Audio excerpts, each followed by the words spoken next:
참 오랜만에 뵙지요. 제가 10년 전에 오후 예배 때에 이 자리에서 설교를 한 적이 있습니다.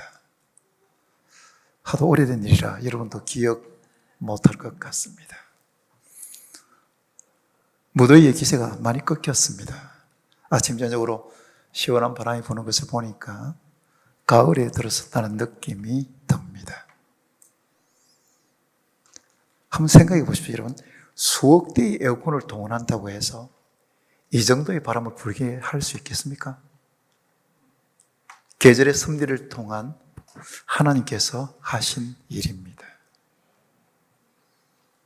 제가 백석대학의 석좌교수인 이상규 교수님이 쓴 부산지방에서의 초기 기독교라는 책을 좀 봤습니다. 그 책 뒷표지에 신충호 목사님의 추천의 글도 읽었습니다. 제가 그 책을 읽고 나서 부산진 교회가 얼마나 대단한 교회인지를 알게 되었습니다. 부산에 왔던 거의 모든 선교사님들의 선교 거점이 부산진 교회고, 부산에 있는 초기 기독교인들 대부분이 부산진 교회 교인이었습니다. 1896년인가요? 그 선교사님들과 그 전도 부인들이 찍은 사진이 있습니다. 그 돌담 옆에 찍은 사진인데 거기에 한 분이 전유실이라는 분이 있었어요. 그분이 부산진교회 원로 장로이신 김경석 장로님의 할머니라고 합니다. 역사적으로 부산진교회는 부산에서 가장 먼저 세워진 교회고 부산의 대표적인 교회고 지금도 그렇습니다. 때가 되면 하나님께서 옛 영광을 다시 되찾게 하실 것입니다. 목사가 좋은 교인을 만나는 것은 큰 복입니다. 우리 목사 세계에서는 목사가 좋은 장로님을 만나는 것은 얼마나 큰 복인지 모른다, 이렇게 이야기합니다. 목사가 좋은 교인을 만나면 행복하게 목회할 수 있습니다.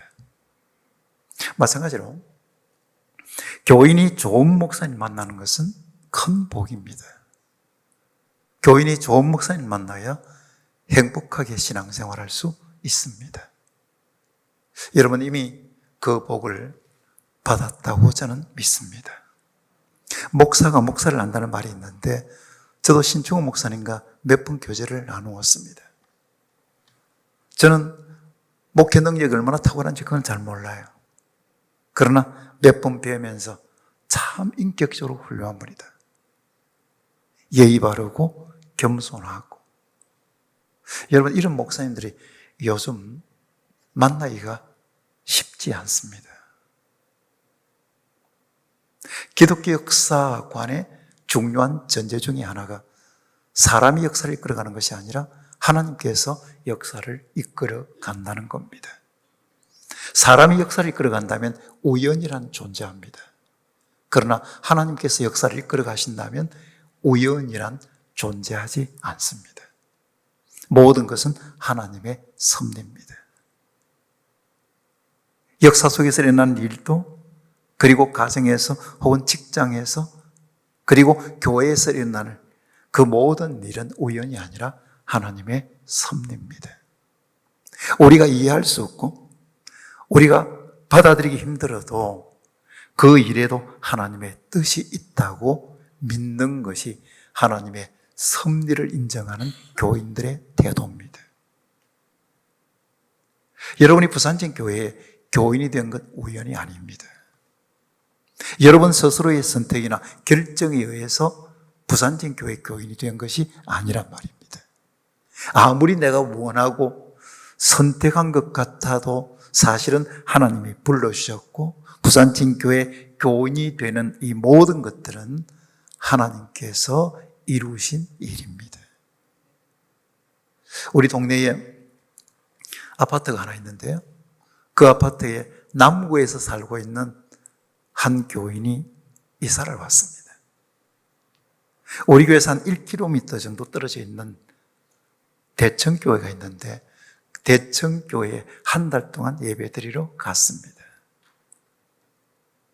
그리고 다음 주일은 대청교회에 등록하겠다고 생각을 하고 기다리고 있다가 주일 아침이 되어서 차를 기다리고 있는데 차가 도착했습니다. 차를 타고 갔습니다. 도착해 보니 대청교회가 아니라 이삭교회였습니다. 대청교회 차인 줄 알고 탔는데 사실은 그 차가 이삭교회 차였습니다. 시간을 보니까 걸어서 가면 예배 시간에 조금 늦을 것 같았습니다. 그래서 이분이 오늘은 이삭교회에서 예배를 드리고 다음 주일 대청교회에 등록하겠다 생각했습니다. 그리고 그날 우리 교회에서 예배 드리고 예배 마치자마자 등록을 했습니다. 제가 지금 이야기하는 것은 우리 이삭교회가 대청교회보다 더 좋은 교회다 이 말 하려는 것이 아닙니다. 한 교회의 교인이 되는 것은 본인의 소원이나 선택이 아니라 하나님의 섭리라는 겁니다. 여러분이 하나님의 특별하신 섭리로 부산진교회의 교인이 되었고 또한 직분자가 되었다면 하나님의 교회를 뜨겁게 사랑해야 되지 않겠습니까? 여러분이 가진 시간과 물질과 재능과 건강을 하나님의 교회를 위해서 헌신해야 되지 않겠습니까? 오늘 우리가 함께 읽었던 본문은 예수님께서 십자가 죽음을 앞두고 베다니에 가셨을 때에 일어났던 일을 내용으로 하고 있습니다. 저는 본문을 살펴보면서 말씀이 주는 교훈을 여러분과 함께 나누고 싶습니다. 그래서 헌신의 동기라는 제목으로 오늘의 메시지를 전하고자 합니다. 오늘 본문의 내용은 마가복음 14장에도 기록되어 있고 요한복음 12장에도 기록되어 있습니다. 복음서마다 차이는 있지만 내용은 거의 비슷합니다. 6절을 함께 읽어보겠습니다. 다 같이 읽어볼까요? 예수께서 베다니 나병 환자 시몬의 집에 계실 때에 예수님께서 베다니라고 하는 마을에 나병 환자였던 시몬의 집에 계셨다라고 했습니다. 아마도 시몬이라는 사람이 나병에 걸렸다가 예수님을 통해서 고침을 받은 것 같습니다. 시몬이 예수님을 자기 집으로 초청해서 잔치를 베풀었습니다. 그 자리에 예수님께서 사랑하셨던 나사로, 마르다, 마리아 3남매가 함께 있었습니다. 계속해서 7절입니다. 함께 읽어볼까요?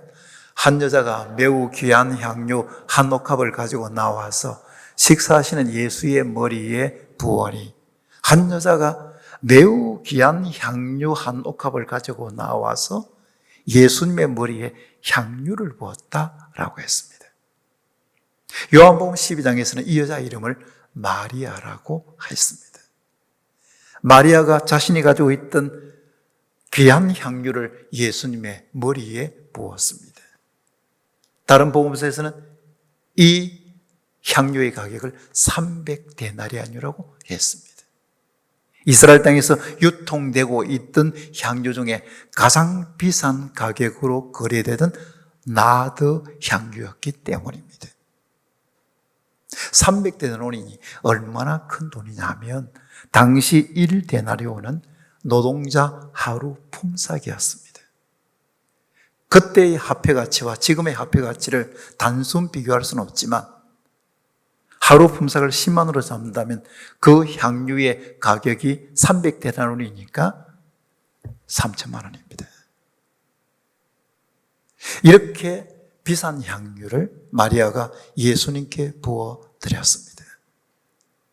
그렇다면 마리아가 예수님께 향유를 부어드린 이유가 무엇입니까? 12절입니다. 함께 읽어볼까요? 이 여자가 내 몸에 이 향유를 부은 것은 내 장례를 위하여 함이니라.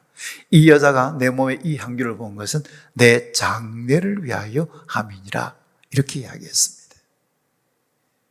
유대인들은 사람이 죽으면 세마포옷을 입히고 그 사이사이에다가 가루로 된 향품을 넣습니다. 그런데 마리아는 예수님께서 죽을 것이라는 것을 알고 있었기 때문에 예수님의 장례를 미리 준비하면서 향유를 부어드렸던 것입니다.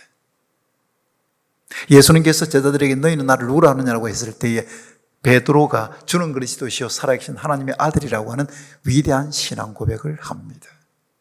그때부터 예수님께서 자신의 고난, 죽음, 부활에 대한 말씀을 하셨습니다. 그러나 제자들은 예수님의 고난, 죽음에 대한 관심을 가지지 않았습니다.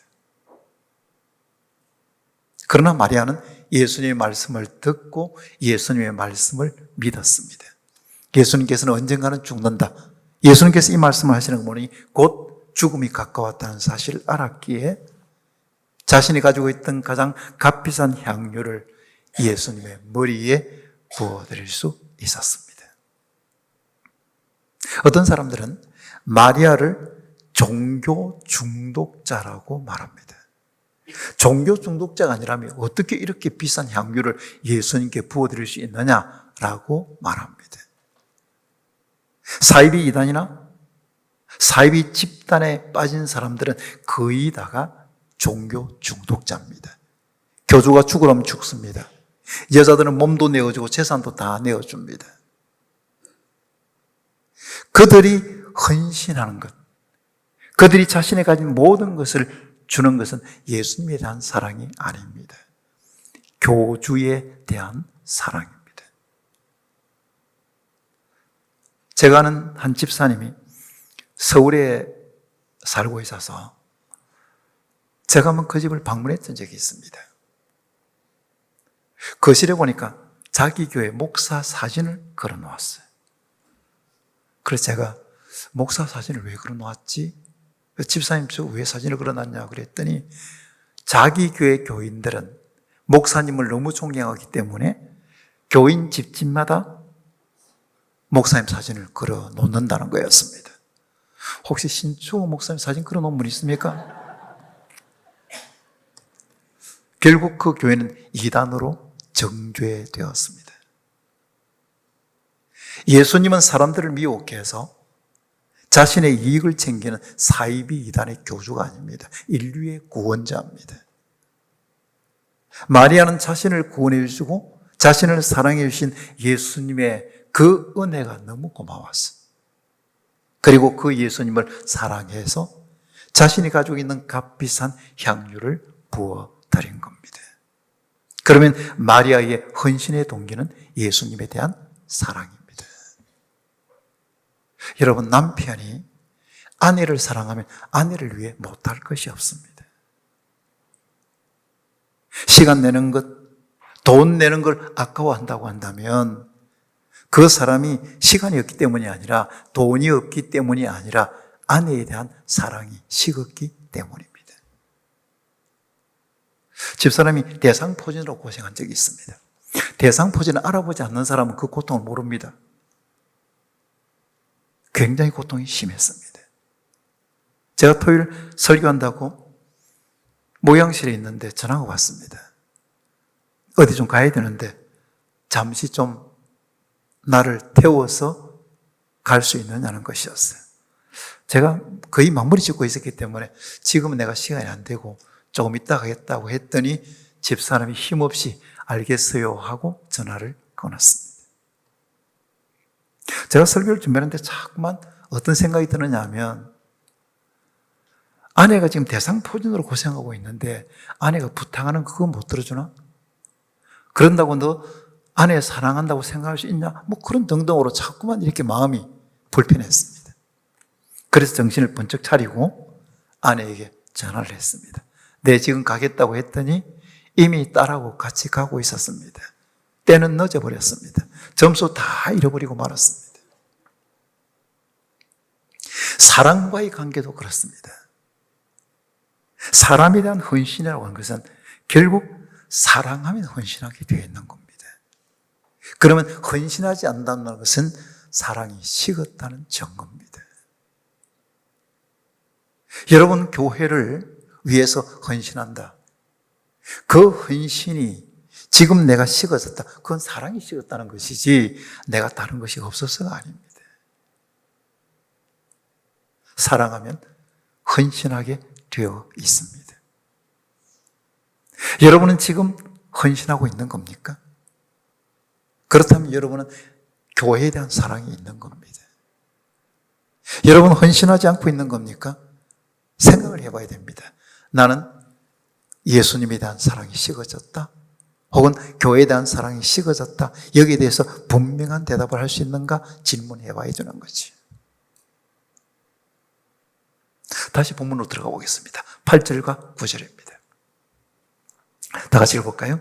제자들이 보고 분개하여 이르되 무슨 의도로 이것을 허비하느냐? 이것을 비싼 값에 팔아 가난한 자들에게 줄 수 있었겠도다 하거늘. 마리아가 예수님께 향유를 부어드리자 제자들이 분개했다고 했습니다. 그러면서 이렇게 이야기합니다. 이걸 좀 비싼 값에 팔아서 가난한 자들에게 주면 되는데 왜 허비하느냐고 책망을 했습니다. 요한복음 12장에 보면 가룟 유다가 이 향유를 300데나리온에 팔아서 가난한 자들에게 줄 수 있었겠도다라고 책망합니다. 생각해 보십시오. 이 마리아 가지고 있는 이 향유는 누구 겁니까? 마리아의 겁니다. 그런데 제자들이 마치 자기 것인 것처럼 선심을 쓰려고 합니다. 이것은 교회에 헌금도 내지 않으면서 다른 사람이 헌금 낸 것을 이렇게 쓰라 저렇게 쓰라고 말하는 것과 같습니다. 마리아는 예수님의 장례를 미리 준비하는 뜻으로 향유를 부어드렸는데 제자들은 마리아의 깊은 뜻을 알지 못하고 함부로 비난하고 오해하고 그리고 허비했다고 마리아의 마음을 아프게 했습니다. 교회에서 일어나는 문제의 대부분은 말에서 시작됩니다. 불평과 원망, 비난, 거기에서 교회에 문제가 일어납니다. 제대로 알지도 못한 채 오해하고 혼자서 생각하고 고민하다가 다른 사람들 비난하는 일에 동참합니다. 교인이라면 정말 교회를 생각한다면 은혜로는 말을 해야 합니다. 덕을 세우는 말을 해야 합니다. 다른 사람에 대해서 말할 때는 좋게 말해야 됩니다. 그런데 습관적으로 다른 사람에 대해서 비난하는 말이 익숙해져 있는 사람이 있습니다. 우리가 하는 말 중에는 사람을 살리는 말이 있고 사람을 죽이는 말이 있습니다. 저도 목회하면서 교인들이 오해하고 비난하는 그 말들이 어느 날 내 마음에 비수같이 꽂히면 밤에 잠이 안 옵니다. 이건 사람을 죽이는 말입니다. 그러나 어떤 교인은 목사에게 따뜻한 위로의 말을 합니다. 격려의 말을 합니다. 목사님, 제가 목사님 믿습니다. 그러면 그 말이 얼마나 이 마음을 기쁘게 하는지 몰라요. 사람을 살리는 말입니다. 어떤 목사님에게 들은 이야기인데 예배를 마치고 교인들하고 이제 인사를 쭉 하고 있는데 한 집사님이 나가면서 목사님 오늘 말씀에 은혜 받았습니다 그랬습니다. 교인들 대부분 그렇게 하잖아요. 안 합니까 여러분? 대부분 그렇게 하잖아요. 목사님 말씀 은혜 받았습니다 라고 했는데 뒤에 따라오던 권사님이 이렇게 말합니다. 그렇게 말하지 마라. 목사 교만해진다. 꼭 그렇게 말해야 되겠습니까? 여러분, 교인들이 목사님 은혜 받았습니다 그렇게 말하면 목사가 내가 설교 잘한다고 우쭐거리고 교만하냐? 아, 그렇습니다 여러분. 목사의 수준을 뭘 보는 겁니까? 더 열심히 준비하고 더 기도하고 그래서 어떻게 하면 교인들이 말씀을 통해서 은혜 받도록 할까? 이것이 목사의 마음입니다. 우리가 살아가는 삶의 현장은 교회만이 아닙니다. 가정도 우리가 살아가는 삶의 현장이고 직장도 우리가 살아가는 삶의 현장입니다. 그러면 우리가 살아가는 삶의 현장에서 우리가 하는 말은 사람을 살리는 말이어야지 죽이는 말이어서는 안 됩니다. 여러분이 가정에서 하는 말을 통해서 가족들이 힘을 얻습니까? 아니면 절망합니까? 특별히 여러분이 부모라면 여러분의 자녀들이 부모의 말을 듣고 희망을 봅니까? 아니면 절망합니까? 교회에서 여러분이 하는 말 한마디, 그 한마디 말 때문에 교인들이 위로를 받습니까? 아니면 상처를 받습니까? 이것을 우리는 생각해야 합니다. 그러면 제자들의 비난을 마리아의 입장에서 한번 생각해 보겠습니다. 마리아는 예수님의 장례를 준비하면서 예수님을 사랑하는 마음으로 자기가 가지고 있는 값비싼 향유를 헌신했습니다.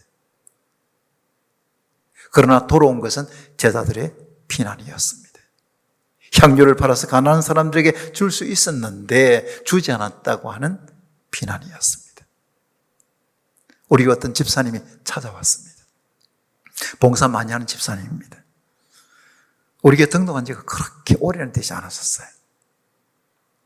저를 찾아와서 하는 말이, 목사님, 제가 참 봉사하는 것을 보고 사람들이 자꾸만 잘난 체 한다 합니다. 또 어떤 오해를 하느냐면, 저희 여자가 권사 되려고 너무 애쓴다, 이런 오해를 했습니다. 그러니까 이 집사님이 봉사하면서도 자꾸만 이게 주저하게 되는 거였어요. 저보고 하는 말이, 목사님, 이렇게 욕을 들을 바에야 제가 봉사를 그만두는 것이 낫겠습니다. 제가 이렇게 이야기했습니다. 집사님, 안 됩니다. 집사님은 하나님 보고 봉사하는 겁니까? 사람 보고 봉사하는 겁니까? 사람들의 비난과 오해가 있다고 할지라도 하나님만 바라보고 봉사해야 됩니다 라고 이야기를 했습니다. 우리가 부르는 찬송 중에 어두운 밤 시위 되리니 라는 찬송이 있습니다. 그 찬송의 내용은 무슨 이야기냐면, 일할 수 없는 어두운 밤은 속히 온다는 거예요. 일할 수 있을 때에 열심히 해야 된다는 것입니다. 여러분, 그렇지 않습니까? 우리에게는 언젠가는 일할 수 없는 밤이 옵니다. 병이 들면 하고 싶어도 못해요. 인생의 고난의 가장 밑바닥에 내려가면 내가 하고 싶어도 할 수가 없어요. 나중에 생명이 끝나버리면 영원히 할 수 없습니다. 그때 사람들은 후회합니다. 내가 그때 시간이 있었는데, 그때 내 신앙생활 잘할 수 있었는데, 내가 그때 건강했고 여건도 괜찮았는데, 내 봉사할 수 있었는데, 내가 그때 돈 많았었는데, 그때 교회를 위해서 아낌없이 내가 좀 헌신할 수 있었는데, 비로소 어두운 밤이 오게 되니까 후회하게 되는 것이, 그때 할 수 있는데 내가 하지 못했다는 겁니다. 아미동에 있는 부산대학병원에 옆에 보면 교회가 하나 있습니다. 우리 합동적 교회인데, 고신적 교회죠. 고신적 교회인데, 그 교회 집사님이 병원에 입원을 했습니다. 입원을 해서 목사님이 병문안을 갔어요. 병실 문을 열고 들어가니까 그 집사님이 목사님을 보자마자, 목사님 봉사하겠습니다 그랬습니다. 이것은 일반적인 인사가 아닙니다, 여러분. 일반적인 인사는, 목사님 오셨습니까? 바쁜데 어떻게 이렇게 오셨습니까? 이런 정도의 인사지, 바로 목사님 만났는데 병실상에 이제 누워 있으면서 목사님 봉사하겠습니다. 그 이유를 알아봤더니, 집사님이 병이 들어서 병실에 딱 들어가서 눕는 순간 어떤 생각이 드냐, 목사님이 봉사라고 했을 때에 봉사를 거절했던 것만 생각이 나더라는 거예요. 내가 더 이상 봉사하지 못하면 어떻게 하지? 라는 두려움이 엄습해 오니까 목사님을 보자마자 목사님 봉사하겠습니다. 저는 그분이 병이 나와서 다시 봉사 일선에 복귀했는지 그건 잘 모릅니다. 그때 그런 일이 있었다는 이야기만 들은 겁니다. 여러분 중에 혹시 작년까지 열심히 봉사하다가 올해 봉사를 쉬고 있는 분이 있습니까? 좋은 말로 할 때 다시 복귀하시기 바랍니다. 왜냐하면 언젠가는 일할 수 없는 밤이 오는데, 그 언젠가는 내가 알지 못하기 때문입니다. 내가 헌신할 수 있는 시간은 바로 지금입니다. 지금 내가 가지고 있는 시간과 물질과 재능과 건강을 하나님의 교회를 위해서 쏟아붓는 그 헌신의 때는 바로 지금입니다. 여러분이 교회를 위해서 봉사할 때에 사람들의 오해와 비난받을 수 있습니다. 그때 내가 욕 들어가면서 굳이 봉사할 필요가 있나라는 생각이 듭니다. 사탄은 우리의 헌신을 멈추게 하는 것은 사람들의 비난을 들을 때입니다. 사람들의 비난을 동원해가지고 우리의 헌신을 멈추게 만듭니다. 사람들로부터 오해받고 비난받는다고 봉사를 멈춘다. 그것은 사탄의 작전에 넘어가는 겁니다. 우리는 생각해야 합니다. 내가 하나님의 교회를 위해서 봉사하고 하나님 나라 확장을 위해서 헌신하게 될 때 사람들의 오해와 비난 받을 수 있다. 이건 받을 수 있습니다, 여러분. 그때 우리가 선택해야 되는 것은 뭐냐면 하나님만 바라보고 계속해서 봉사할 것인가, 아니면 사탄의 작전에 넘어가서 봉사를 그만둘 것인가. 이것을 선택해야 합니다. 말씀을 맺겠습니다. 사랑하는 성도 여러분, 고린도전서 15장 10절을 함께 읽어보겠습니다. 다 같이 읽어볼까요? 그러나 내가 나된 것은 하나님의 은혜로 된 것이니 내게 주신 그의 은혜가 헛되지 아니하여 내가 모든 사도보다 더 많이 수고했으나 내가 한 것이 아니요 오직 나와 함께 하신 하나님의 은혜로라. 사도 바울의 고백이 내가 나된 것은 하나님의 은혜라고 했습니다. 지금 우리가 가지고 있는 성경은 개역 개정 성경입니다. 이전에 우리가 사용했던 성경이 개역 성경입니다. 개역 성경에서는 이 번역을 나의 나된 것은 하나님의 은혜라고 했습니다.